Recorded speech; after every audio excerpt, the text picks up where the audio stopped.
Mirza Sutioso mengaku sudah siap menjalani proses fit and proper test calon kepala BIN di DPR RI pekan depan.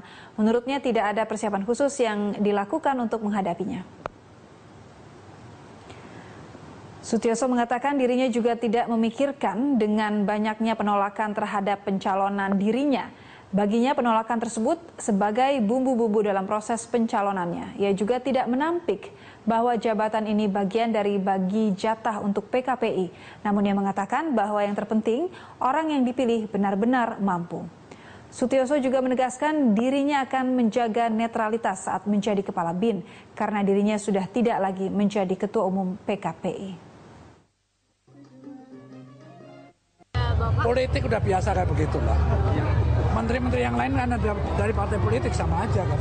Yang paling penting itulah orang yang ditunjuk itu punya kemampuan. Itu yang paling penting.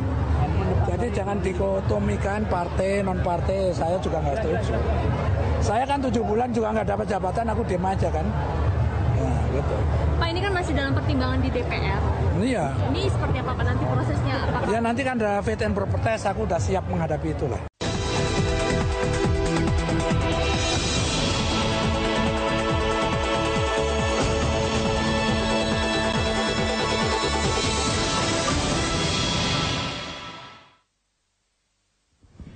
Halo pemirsa, selamat malam. Apa kabar Anda? Kembali saya Doni De Kaiser menyapa Anda dalam program Special Dialog. Dan tema kita kali ini adalah revitalisasi nilai-nilai kebangsaan. Selama 30 menit ke depan kami akan mengajak Anda untuk mendiskusikan terkait mengenai bidang intelijen dan juga nilai-nilai kebangsaan. Dan pemirsa, langsung saja kita mulai Special Dialog.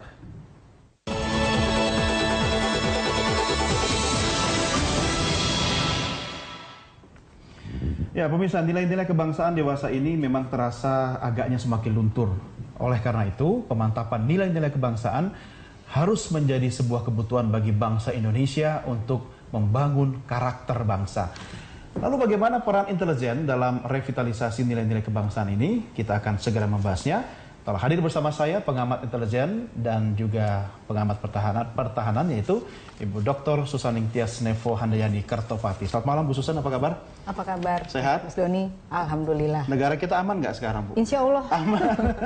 Saya kalau ketemu Ibu ini soal intelijen yang penting. Tapi sebelum lebih jauh soal intelijen Bu, ini kan kalau kita bicara tentang kebangsaan ya. Ada yang mengatakan bahwa mulai dekadensi kebangsaan, ada nilai-nilai kebangsaan yang semakin luntur. Dari kacamata intelijen Anda melihatnya seperti apa? Begini ya, lunturnya nilai-nilai kebangsaan itu kan bisa kita deteksi dari bagaimana generasi penerus kita kemudian menghargai para pahlawannya dan lain sebagainya, mengetahui bahwa negara kita memang harus penting dijaga sebagai satu negara kesatuan. Itu saya rasa memang belakangan ini banyak sekali mengalami kemunduran.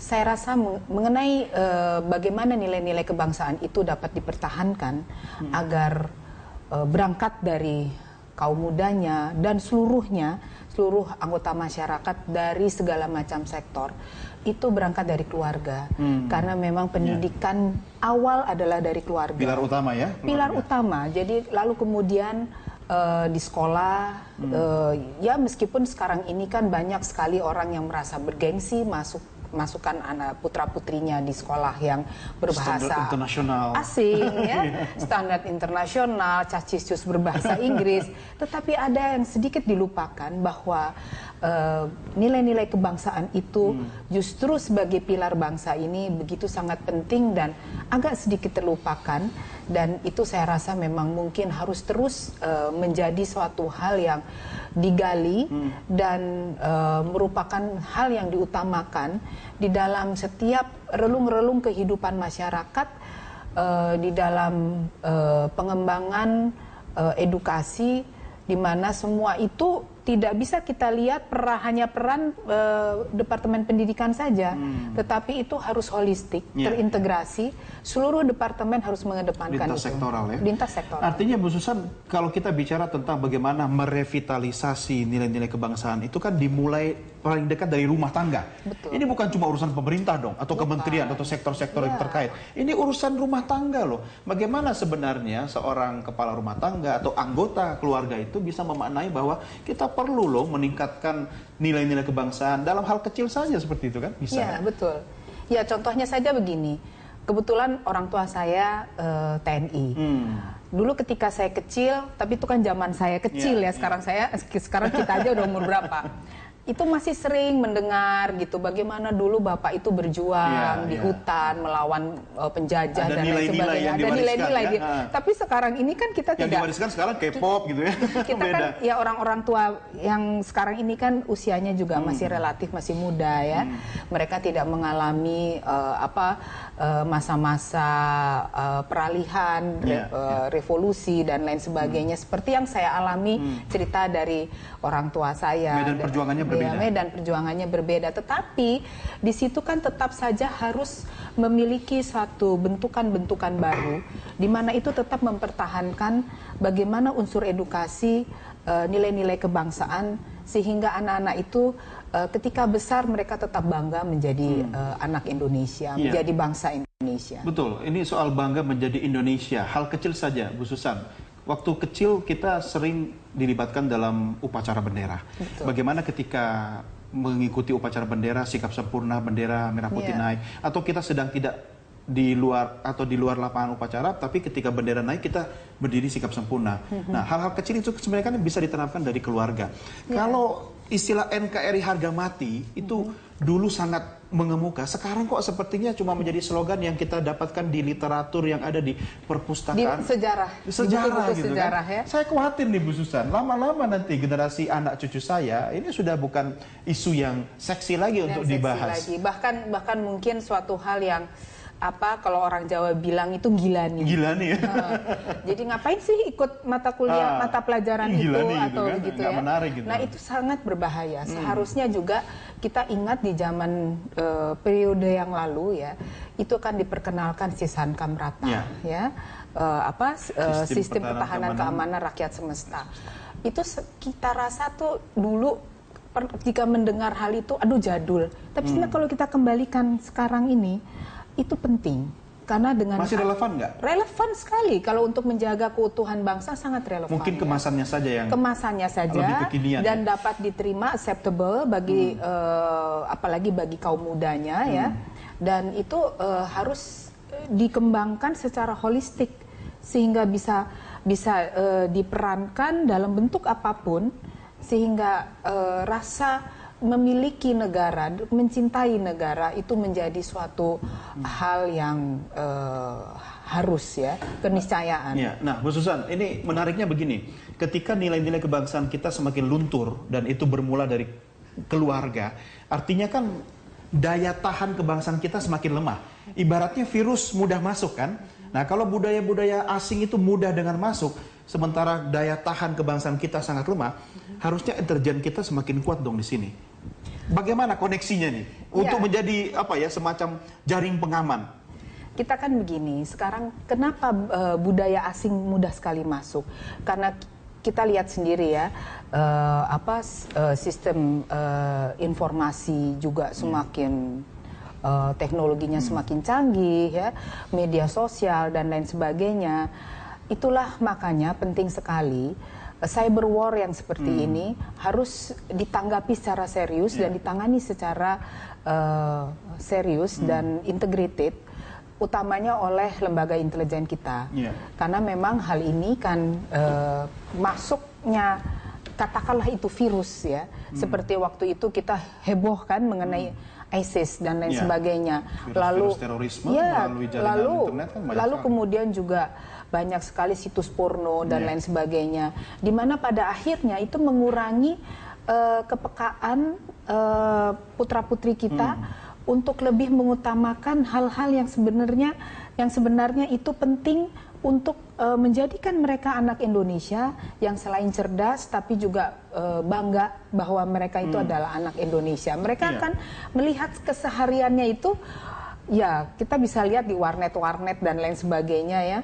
Dan kita kalau kemana-mana mereka udah menjadi autis ya, sudah menjadi di dalam satu keluarga saja, ayahnya megang gadget, sendiri, ibunya dan anak-anak juga putra putrinya juga itu di rumah tuh, Bu. Itu di rumah. Nanti gitu. giliran makan malam tiba di BBM, ping makan sudah siap gitu, ngumpul ngambil bawa gadget juga. Iya. Itu kenyataan yang terjadi sekarang yang gitu ya. begitu kan. Jadi memang di sini memang peranan lembaga intelijen itu harus mumpuni di dalam bagaimana memfilter itu semua sehingga jangan sampai itu menjadi suatu hal yang masif dan membahayakan ketahanan serta pertahanan negara. Artinya Bu Susan, perang gaya baru sekarang ini bukan perang konvensional lagi yang mengirimkan pasukan bersenjata. Betul. Ini pasukan sudah bisa masuk lewat akses internet sampai ke ruang keluarga kita. Betul. Mampukah intelijen sampai masuk seperti itu? Kalau ke ruang-ruang Ruang privat kita. home private kita sih, saya rasa mungkin itu ada ruang pribadi yang sulit disentuh. Ini tanggung jawab keluarga ya? Ya, tapi paling tidak ada filter, filter yang secara masif itu dikembangkan sehingga peran dari kemajuan teknologi IT ini juga dapat kita saring ya, sehingga tidak semua yang negatif itu masuk diterima langsung ke kita. Ini Dan ada Kominfo ya, penting Kominfo sekali ya. Dan juga ada satu hal lagi. Ini kan sekarang kan bagaimana TV-TV itu berperan aktif ya, memberikan suguhan konten-konten yang setidaknya itu juga akan berpengaruh bagi pemirsa. Mari kita melihat film Korea, film Jepang, dengan cerita romantisnya. Kita kan terisak-isak menangis menonton film, tapi kita terkesiap di belakangnya pemandangan Korea yang indah. Di situ sekaligus menawarkan nilai-nilai pariwisata yang kira-kira bisa mengundang wisatawan datang ke Korea. Itu dalam ilmu komunikasi subliminal message ini. Nah, iya. Secara tidak langsung orang jadi tidak langsung terbang ke Korea berwisata. Itu antara gitu. lain. Kalau tadi Mas Doni mengatakan bahwa sekarang itu lebih kepada cyber war, ada lagi yang lebih penting, itu proxy war. Proxy war itu saya rasa mungkin harus juga menjadi suatu hal yang diwaspadai secara niscaya. Karena ini kan menggunakan pihak ketiga untuk menguasai sumber daya alam kita. Bu Susan, ini menarik soal proxy war, tapi kita akan diskusikan di segmen berikutnya ya. Kita break dulu. Baik, pemirsa, spesial dialog terkait dengan revitalisasi nilai-nilai kebangsaan akan segera kembali sesaat lagi.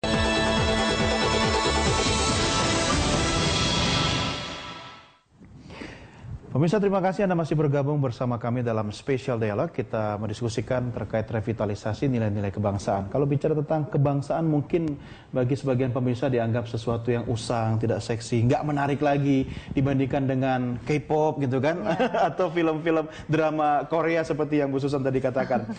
Ini menarik sekali soal proxy war ini, Bu Susan. Bagaimana kita mewaspadai sebagai sosok pribadi manusia yang kadang kan kita dengan keluguannya diterpa dengan berbagai informasi tanpa batas dan menjadi bagian dari yang katanya arus globalisasi, kita harus ada di dalamnya, tapi ada ancaman di depan mata kita. Ya. Justru itu harus banyak edukasi dilakukan. Proxy war ini banyak sekali satu kegiatan edukasi dilakukan. Contoh baik ya, itu oleh Kasat, yaitu Jenderal Gatot Nurmantio, calon Panglima TNI kita. Beliau melakukannya hampir di semua universitas negeri ya. Bentuknya apa itu? Langsung masuk ke kalangan generasi muda, kuliah umum gitu ya. Kuliah umum dan kami sendiri sebagai pengamat juga berupaya untuk memberikan satu masukan-masukan ke publik.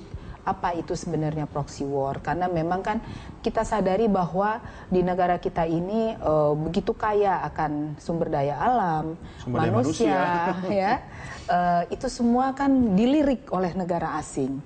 Jangan sampai yang di depan mata kita itu adalah proksinya negara asing tersebut. Kita tidak sadari. Berkedok sebagai kawan kita atau birokrat, bisa saja. Itu lebih bahaya, Bu. Bisa saja itu terjadi gitu. Bagaimana kita mengantisipasi agar tidak terjadi hal seperti itu? Tentunya itu ya kepiawaian mereka sehingga kepentingan-kepentingan yang bersifat proksi itu tidak terasa masuk ke dalam kehidupan masyarakat. Nah, oleh karenanya kita harus tetap berhati-hati, utamanya dalam membuat kebijakan-kebijakan, sehingga jangan sampai harta kekayaan kita, sumber daya alam kita, dan juga sumber daya manusia kita menjadi bulan-bulanan dari negara asing dan begitu dimanfaatkan, dan akhirnya kita tidak mendapatkan apa-apa yang mengeruk kekayaan kita cuma jadi orang penonton lain di negeri sendiri. Bu Susan, terkait dengan proxy war atau sebelumnya kita bicara mengenai cyber war gitu kan. Sebenarnya kan tantangan intelijen zaman sekarang lebih ke perang digital. Tapi apakah kita harus mengesampingkan penguatan alutsista kita? Sementara kan ini juga penting untuk menjaga keutuhan wilayah kita. Bagaimana Anda melihat ini? Kemarin ini kan kita mengukur kekuatan alutsista dengan minimum essential force. Banyak sekali yang memprotes. Kenapa harus nilai minimum? Nah, ini semua kan karena keterbatasan dana yang dialokasikan. Ini penting. Yang dialokasikan ya? Untuk alutsista, baik itu di TNI maupun di Polri. Hal ini penting karena apa? Orang yang tidak tahu yang ada di luar proses legislasi mengatakan alutsista itu besar dan lain sebagainya. Kalau kita bandingkan dengan negara-negara lain, maka Indonesia itu termasuk yang belum mumpuni. Ya, kita berupaya, tetapi dalam hal ini kan kita harus menyeragamkan visi pertahanan, visi keamanan antar departemen, interdep. Karena apa?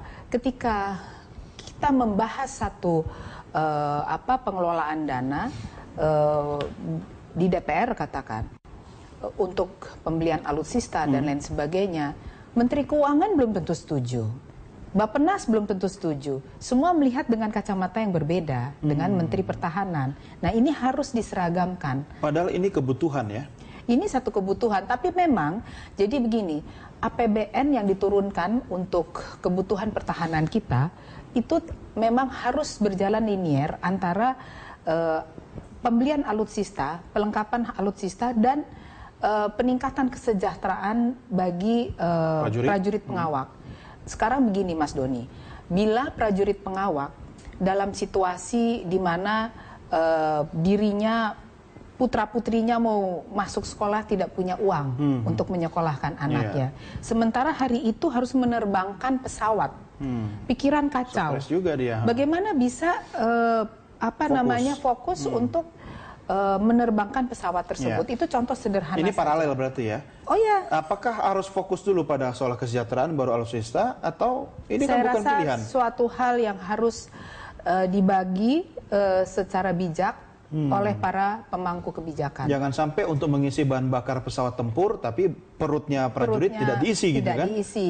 Sementara juga kita membeli alutsista begitu banyak tidak bisa digunakan karena bahan bakarnya sendiri tidak tersedia. Pesawatnya ada, tapi bahan bakarnya nggak ada, atau pesawatnya bisa terbang, senjatanya nggak ada. Segala sesuatunya sudah lengkap, tetapi prajuritnya juga mengalami nasib yang kurang baik. Ini berarti butuh dukungan politik yang kuat ya, politik anggaran yang berpihak juga ya. Anda melihat dengan kondisi sekarang ini Bu Susan, apakah intelijen kita masih mampu bertahan menghadapi badai perang digital yang kasat mata, yang tidak terlihat seperti sekarang ini, yang bukan saja musuh kita pasukan bersenjata gitu kan, tapi masuk dari media, internet, cyber dan sebagainya. Masih mampu nggak kira-kira? Harus mampu ya, harus mampu. Dan saya yakin dengan anggaran terbatas.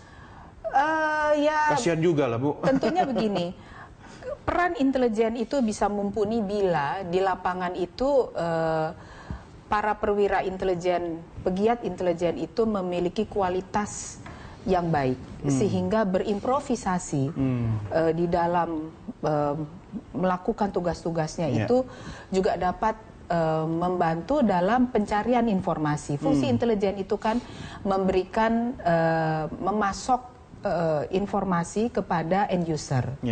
Jadi end usernya siapa? Tergantung.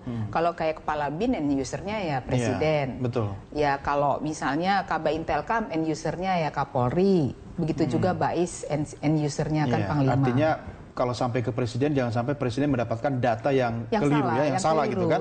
Hanya gara-gara peralatan kita tidak menunjang untuk pengumpulan data gitu. Itu sebenarnya mengenai peralatan alutsista di dalam dunia intelijen bukan suatu hal yang penting, tetapi bukan juga yang utama. Tekin, yaitu teknologi intelijen, itu penting. Tentunya penting, termasuk bagaimana mengatasi cyber. Tetapi human itu lebih penting lagi. Human intelligence. Human intelligence itu kenapa penting? Bagaimana itu seperangkat alutsista yang canggih, tetapi dia tidak memiliki kepiawaian, kemampuan menangani alutsista, mengoperasikan peralatan IT tersebut alatnya dengan canggih, baik. Tapi cuma bisa dipakai buat ngeprint atau main Facebook. Sama itu juga kan bohong. Sama saja bohong. Oleh karenanya, bagaimana kita harus mengemphasizing bagaimana peran-peran intelijen itu didukung dengan pendidikan dan pelatihan yang mumpuni. Ini butuh leadership dong, Bu? Oh, sangat. Sebelum lebih jauh soal leadership, kita break dulu. Kita bahas di segmen berikutnya, Bu Susan. Baik, pemirsa, tetap bersama kami akan segera kembali sesaat lagi.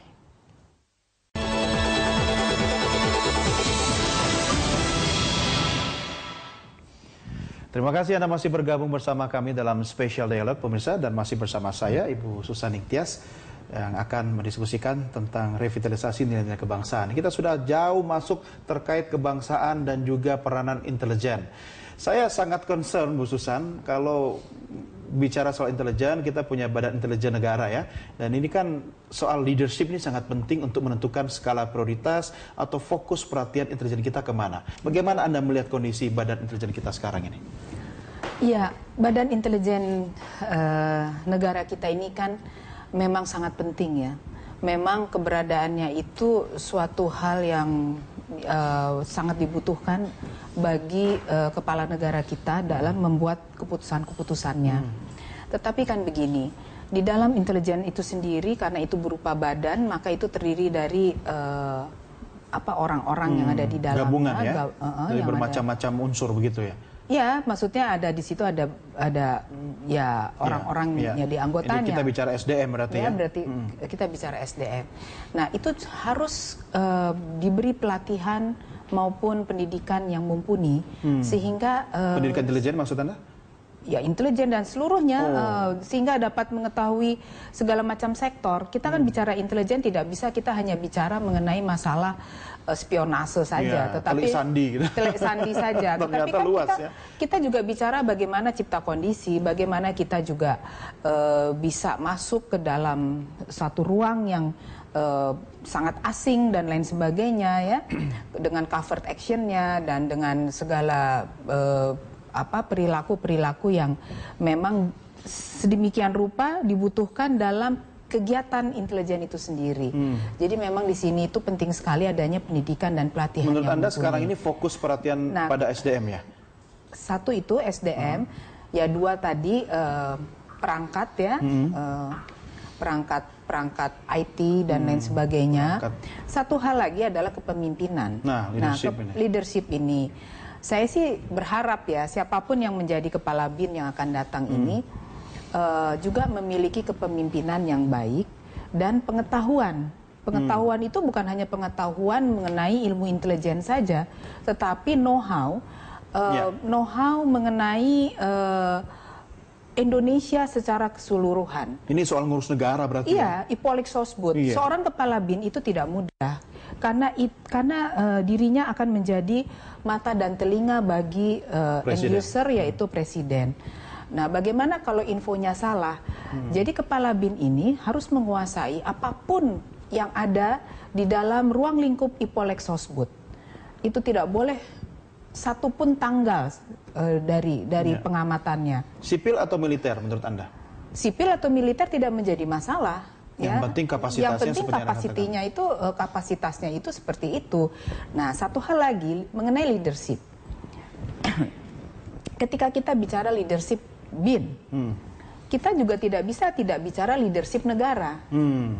Nah, fungsi kontrol negara ini ada di tangan siapa? Presiden kan? Nah, presiden sendiri kan juga harus memahami berbagai hal.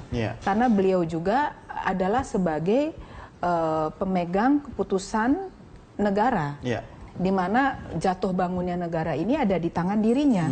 Oleh karenanya, tentu harus sebelum menerima masukan dari stafnya, dari menteri-menterinya dan lain sebagainya tentu juga harus memiliki satu pengetahuan dasar yang mumpuni sehingga jangan sampai salah mengambil keputusan. Oleh karenanya leadership di negara ini adalah suatu keniscayaan, harus orang yang dipercaya oleh bangsa dan negara menjadi pemimpin negara ini memiliki satu kapasitas yang baik dalam mengelola negara, memahami Ipolek Sosbud itu, karena apa? Kita bicara pertahanan, kita bicara penguatan alutsista, lalu kemudian penguatan IT di ranah intelijen. Nggak ada gunanya ketika ketahanan bangsa kita juga, ketahanan nasional, yaitu ketahanan pangan, ketahanan energi, dan lain sebagainya, itu juga hanya gombal saja. Itu harus menjadi suatu hal yang utama. Betul. Sehingga ketika rakyat itu kenyang, tentram, merasa aman, tidak ada begal di jalan dan lain sebagainya, beres kan itu semua. Dan lagi pula dalam penanganan hal-hal yang sifatnya hukum, itu juga harus sedemikian rupa ditangani dengan baik ya, dalam arti kata baik. Hukum harus jadi panglima tentunya. Harus menjadi panglima. Tetapi jangan sampai persepsi itu menjadi hukum, bahaya sekali. Yang kita lihat sekarang ini berkembang bahwa persepsi-persepsi dimainkan seolah itu adalah pasal hukum. Ini juga harus ada peran sentral dari intelijen kita gitu kan. Kalau kapasitasnya tidak mumpuni ya nggak akan mampu gitu kan. Nggak akan mampu. Ya, artinya begini ya Bu Susan, kalau kualitas, kapasitas, dan memang kompetensi dari intelijen kita memang mumpuni, tentu hal-hal yang kita diskusikan sejak awal terkait dengan semakin berkurangnya nilai-nilai kebangsaan yang bisa mengikis kedaulatan wilayah atau NKRI, itu akan bisa kita jaga. Dan rasa kebangsaan kita. Ini yang penting ya. Dan Anda setuju bahwa itu semua dimulai dari keluarga ya? Betul. Baik, Bu Susan, terima kasih sudah bersama kami. 30 menit ini cukup berharga untuk kita juga berbagi pengalaman kepada pemirsa bahwa ternyata nilai-nilai kebangsaan itu bisa kita tumbuh kembangkan mulai dari dalam rumah kita. Baik, Bu Susan, terima kasih. Sampai ketemu lagi. Selamat malam. Ya, baik pemirsa, sampai di sini kebersamaan kita dalam spesial dialog mengenai revitalisasi nilai-nilai kebangsaan. Atas nama rekan-rekan yang bertugas, saya Doni De Keyser mengucapkan terima kasih. Selamat malam dan sampai jumpa.